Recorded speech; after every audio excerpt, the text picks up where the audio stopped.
नमस्कार, hot topic में आपका स्वागत है। मैं हूं अखिलेश शर्मा। संसद में राहुल गांधी के बयानों को लेकर जारी गतिरोध के बीच ममता बनर्जी ने उन्हें लेकर कांग्रेस के सामने कई असहज कर देने वाले प्रश्न खड़े कर दिए हैं। ममता बनर्जी का मानना है कि बीजेपी जानबूझकर राहुल गांधी को मुद्दा बना रही है ताकि उन्हें विपक्ष का चेहरा बनाया जा सके। पार्टी कार्यकर्ताओं से बातचीत में उन्होंने कहा कि बीजेपी राहुल को हीरो बनाना चाहती है।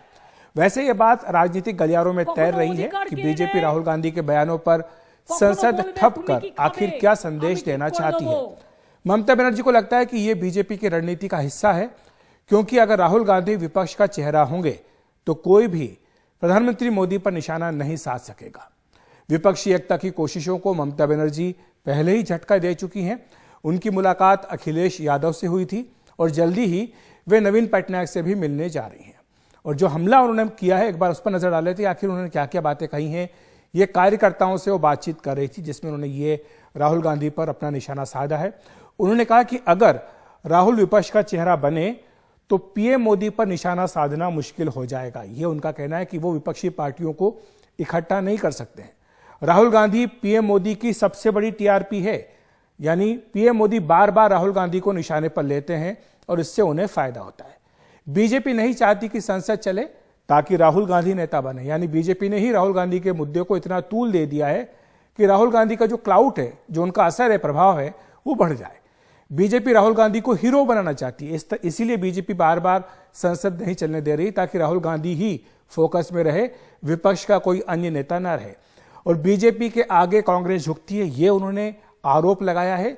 और साथ ही उन्होंने कांग्रेस, सीपीएम और बीजेपी तीनों को इकट्ठा कर दिया, एक ही पाले में खड़ा कर दिया और कहा कि अल्पसंख्यकों को टीएमसी के खिलाफ ये तीनों पार्टियां भड़का रही हैं।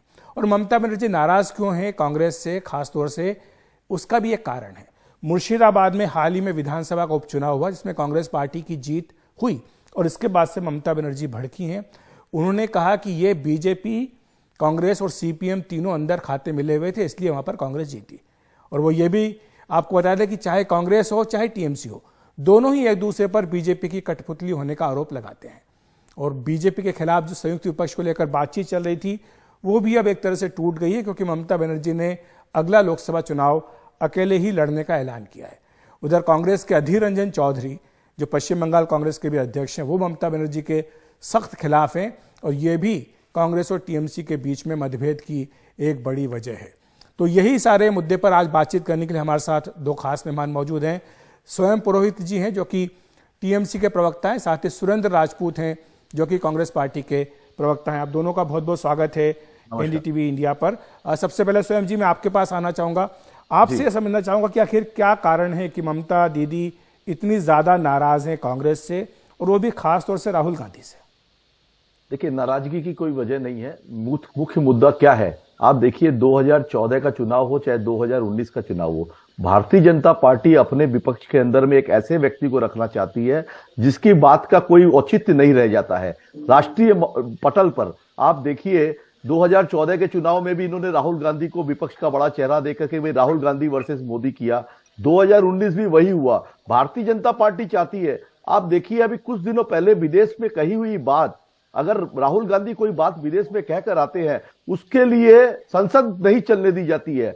संसद को कौन रोक रहा है? जिनको संसद चलाना है। जनता ने चुन करके भेजा है, भारतीय जनता पार्टी को सरकार बनवाई है कि आप संसद को चलाइए, मगर ये संसदीय प्रक्रिया को रोकने की साजिश करके कि ये राहुल गांधी को हीरो बना रहे हैं कि भाई राहुल गांधी के अगर विदेश में कुछ कहा है उसके लिए संसद में क्यों माफी मांगेंगे।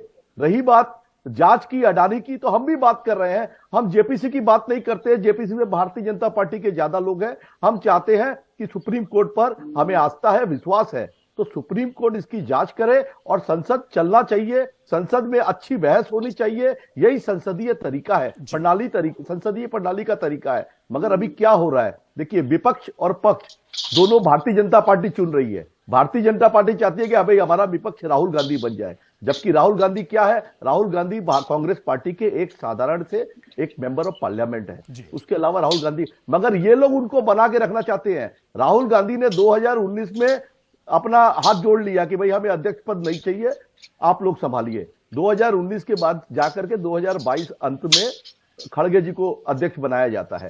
तो कांग्रेस पार्टी को सोचना चाहिए कि हम कहाँ है। आज कांग्रेस पार्टी की कमजोरी की वजह से भारतीय जनता पार्टी केंद्र में राज इस कर पर रही हम है।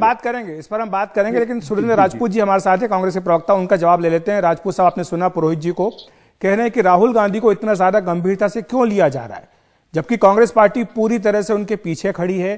कई पार्टी के नेता बोल चुके हैं कि वो 2024 में भी पीएम पद के उम्मीदवार हैं, लेकिन तृणमूल कांग्रेस, जो कि एक मजबूत विपक्षी दल है, वो खुद उन्हें गंभीरता से नहीं लेना चाहता है। दो चीजें बड़ी साफ हैं अखिलेश भाई। कांग्रेस पार्टी का नेता कौन होगा ये कांग्रेस पार्टी तय करेगी, न तो भारतीय जनता पार्टी तय करेगी, न ही तृणमूल कांग्रेस तय करेगी। और वो लोग तो कतई तय नहीं करेंगे जो सुविधा के अनुसार राजनीति करने की बात करते हैं। हमको किसी भी शख्स से अपनी पार्टी के नेतृत्व के बारे में राय नहीं चाहिए। हाँ, ये जरूर तय करना होगा ममता जी को कि आज की डेट में देश में जो चुनाव आने वाला है, आप सत्ता पक्ष के साथ में है या विपक्ष के साथ में है, सत्ताधारी दल के साथ में है या सत्ता से हटाने वाले जो लोग हैं उनके साथ में। हमने कतई नहीं कहा कि विपक्ष राहुल गांधी जी को प्रधानमंत्री के पद के रूप में देखे। देश में संसदीय प्रणाली है, सांसद चुनते हैं प्रधानमंत्री को, जिसकी बड़ी पार्टी होगी उस पार्टी का नेतृत्व आएगा। लेकिन ये कब बात आ रही है, जब अडानी मोदी भाई भाई पर एक पूरा देश एक हो रहा है, संसद में एक बात चल रही है कि नरेंद्र मोदी जी और उनकी पार्टी पूरी सरकार नहीं चलने देना चाह रही है। ऐसे में सदन को या सदन के बाहर भारतीय जनता पार्टी को बेल आउट करने की कौन कोशिश कर रहे हैं, ये सबके सामने है। हमारा ममता जी से प्रश्न है, हम ममता जी के विरोध में नहीं है। हम ममता जी से पूछना चाहते हैं कि कब कांग्रेस पार्टी ने कहा कि राहुल गांधी विपक्ष के प्रधानमंत्री पद के उम्मीदवार है। भाई, तृणमूल कांग्रेस की आप प्रधानमंत्री पद के उम्मीदवार है। जनता उनका दल ये आरोप है कि बीजेपी जानबूझकर राहुल गांधी को हीरो बना रही है। वो कहती है ममता जी की नरेंद्र मोदी को राहुल गांधी से टीआरपी मिलती है, यानी अगर उन पर फोकस रहता है तो बाकी विपक्षी पार्टी से फोकस हटता है। जी। अब ये ममता जी की क्या नाम, ममता जी का आरोप है या ममता जी की खींच है, ये तो ममता जी बताएंगी और भारतीय जनता पार्टी बताएगी कि साहब ये वो ऐसा क्यों कर रही है। हमारा तो बहुत साफ एक इतिहास बता दे अखिलेश भाई, आप तो इतिहास जानते हैं।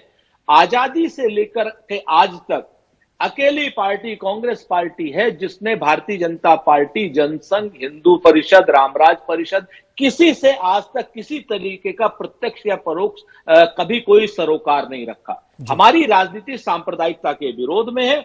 जो सुविधा भोगी राजनीति करते हैं, जवाब उन्हें देना होगा। ठीक है। हमने बहुत स्पष्ट कहा कि विपक्ष का चेहरा विपक्ष पूरा तय करेगा। आज की डेट में आइए मिलकर के भारतीय जनता पार्टी को हराते हैं।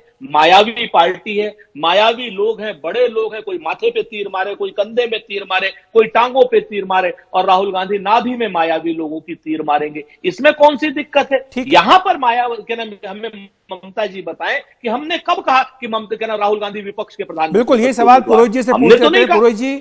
पुरोहित जी, कांग्रेस कहती है कि विपक्षी एकता को कम से कम इस नाम पर आप मत तोड़िए कि राहुल गांधी चेहरा है, क्योंकि कांग्रेस पार्टी ने कभी यह नहीं कहा कि संयुक्त विपक्ष का चेहरा राहुल गांधी होंगे। तो टीएमसी को ऐसा क्यों लगता है कि बीजेपी जानबूझ करके बार बार राहुल गांधी को आगे कर रही है, उनको निशाने पर ले रही है, ताकि पूरा फोकस उन पर रहे? जी, पिछले 6-7 दिनों से अभी जो तरह से संसद में चल रहा है, हमारी दीदी ने उसी के बारे में ये टिप्पणी की है कि 6-7 दिन से संसद को नहीं चलने दिया जा रहा है। उसके अंदर में राहुल गांधी के एक बयान को लेकर के क्यों नहीं चलने दिया रहा है? अगर आप कांग्रेस पार्टी है तो कांग्रेस पार्टी राहुल गांधी, या तो वो राहुल गांधी अपना माफी मांगे या कोई सीनियर नेता आकर के उनके बारे में कुछ बोले। मगर ममता बनर्जी ने जो बात कही है, उस बात का औचित्य देखिए। अभी ये बात कर रहे थे कि हम इतिहास की पार्टी है। देखिए, इतिहास बनने जा रही है।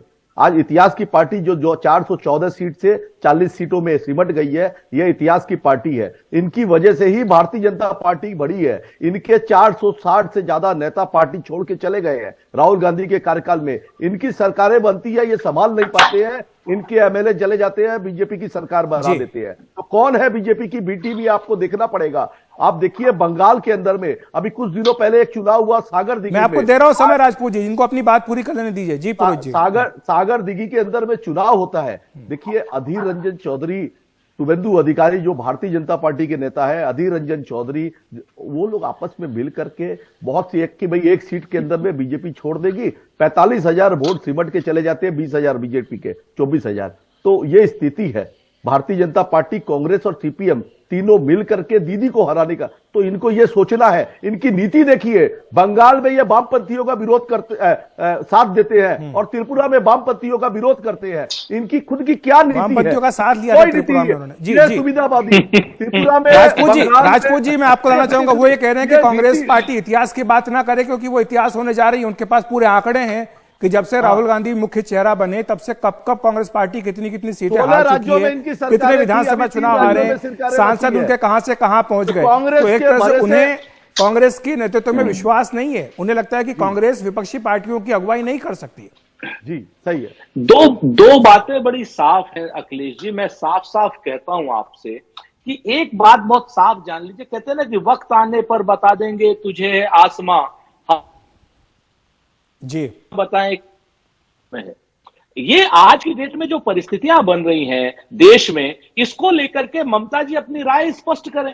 हम इधर उधर की बात नहीं कर, हम त्रिपुरा में भी वामपंथियों के साथ में थे, हम बंगाल में भी वामपंथियों के साथ में थे, लेकिन केरल में तो आप खिलाफ हैं। यही तो कहते हैं कि दोहरे मापदंड है। केरल में आप उनके खिलाफ हैं लेकिन त्रिपुरा में बंगाल में आप हाथ मिला लेते हैं।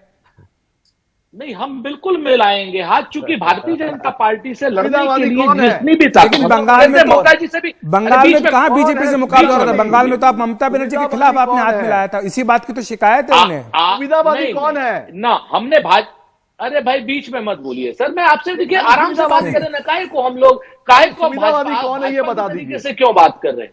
हम प्रश्न आपसे इतना खाली कहना चाह रहे हैं, जी, जब कलकत्ता में चुनाव लड़े थे अखिलेश जी, आप मुझे बताइए मेरा शीर्ष नेतृत्व का एक भी नेता वहां अगर गया हो तो एक नेता कोई बता दीजिए कोई गया। लेकिन ये लोग क्या करते हैं, मेघालय में कांग्रेस तोड़ते हैं, गोवा में कांग्रेस तोड़ते हैं, त्रिपुरा में कांग्रेस तोड़ते हैं, मणिपुर में कांग्रेस तोड़ते हैं, और उसके बाद इनके जीते हुए विधायक सारे की सारी पूरी पार्टी भारतीय जनता पार्टी में चली जाती। अगर इस तरीके की बातें ये लोग जब करते हैं तो निश्चित तो हम आरोप प्रत्यारोप नहीं लगा रहे। हम आपसे फिर से एक बात को कहना चाहते हैं कि ममता जी भी कांग्रेस की ही प्रोडक्ट हैं। उन्हें समझना चाहिए आज की डेट में हल्के स्टेटमेंट देने बिल्कुल से हल्का स्टेटमेंट बिल्कुल नहीं देना चाहिए। राजपूत साहब माफी चाहता हूं, मेरे पास समय समाप्त हो गया है। इस बहस के लिए इतना ही समय था। स्वयं जी और सुरेंद्र जी, आप दोनों का बहुत बहुत शुक्रिया हमारे साथ जुड़ने के लिए। तो निश्चित तौर पर जिस तरह के तेवर ममता बनर्जी के दिख रहे हैं, उसके बाद यही कहा जा सकता है कि काफी मुश्किल है डगर विपक्षी एकता की। फिलहाल हॉट टॉपिक में वक्त एक ब्रेक का।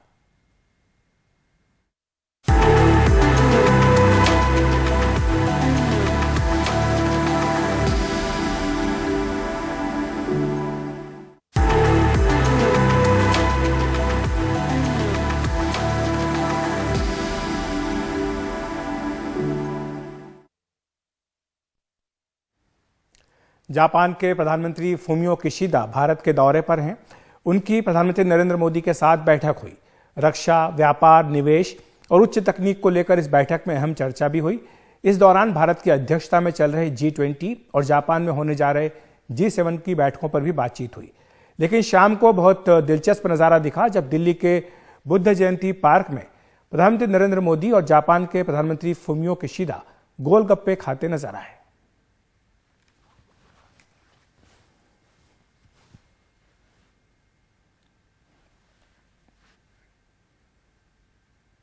और हॉट टॉपिक में इतना ही। नमस्कार।